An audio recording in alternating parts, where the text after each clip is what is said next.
এইটা শুনে অনেকের আনন্দ হয়েছিল যে গুরু হন পতি।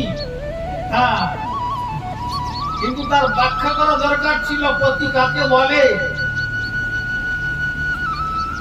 এই জন্য জগতের তথাকথিত গুরু সম্প্রদায় জগতের সর্বনাশ করে নরকের দিকে নিজেরাও যাচ্ছে, আর যাদেরকে শিষ্য করছে তারাও নরকে যাচ্ছে। বলে একটা গুরুকে তো পতি বলছে, যাও অপরের অবৈধ তাদের স্ত্রীকে দিয়ে ভোগ করছে।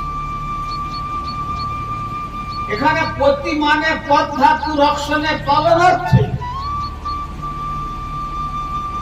অর্থাৎ গুরুদেবী একমাত্র আমাকে যথাযথভাবে পালন করতে পারেন, রক্ষা করতে পারেন। জগতের মানুষ যতই আদর করুক, শ্রী গুরুপাদ পদ্ম বলতেন যে একটা ছোট্ট বাচ্চাটাকে সকলে আদর করছে, একবারে একের পর আরেকজন নিচ্ছে মুখচুম্বন করছে, কত আদর করছে। আর যেই বাচ্চাটা মলত্যাগ করে দিয়েছে, বাস অমনি সঙ্গে সঙ্গে কোল থেকে নামিয়ে দিয়ে বলছে আর তো আদর করছে। এখন বলছে ওই মাকে ডাকো, ওর মাকে ডাকো, এখন আর আদর নেই। কেন?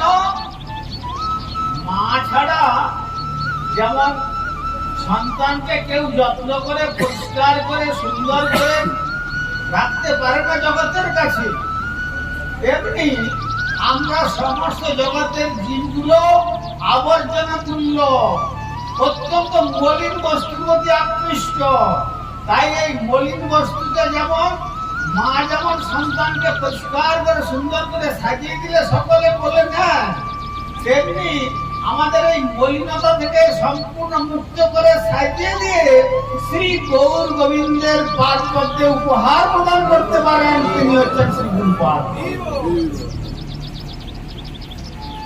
জগতের মানুষ কোলে দিতে জানে, ময়লা পরিষ্কার করতে জানে না।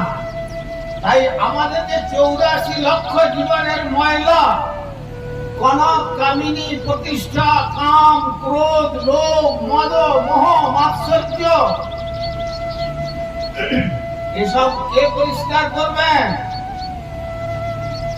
এইসব পরিষ্কার করবেন একমাত্র শ্রী গুরুপাদ পদ্ম। পরিষ্কার করে আমাকে সংরক্ষণ করবেন। এই বিষয়রূপী নর্দমা থেকে তুলে পরিষ্কার করবার মতো জগতে কেউ নাই।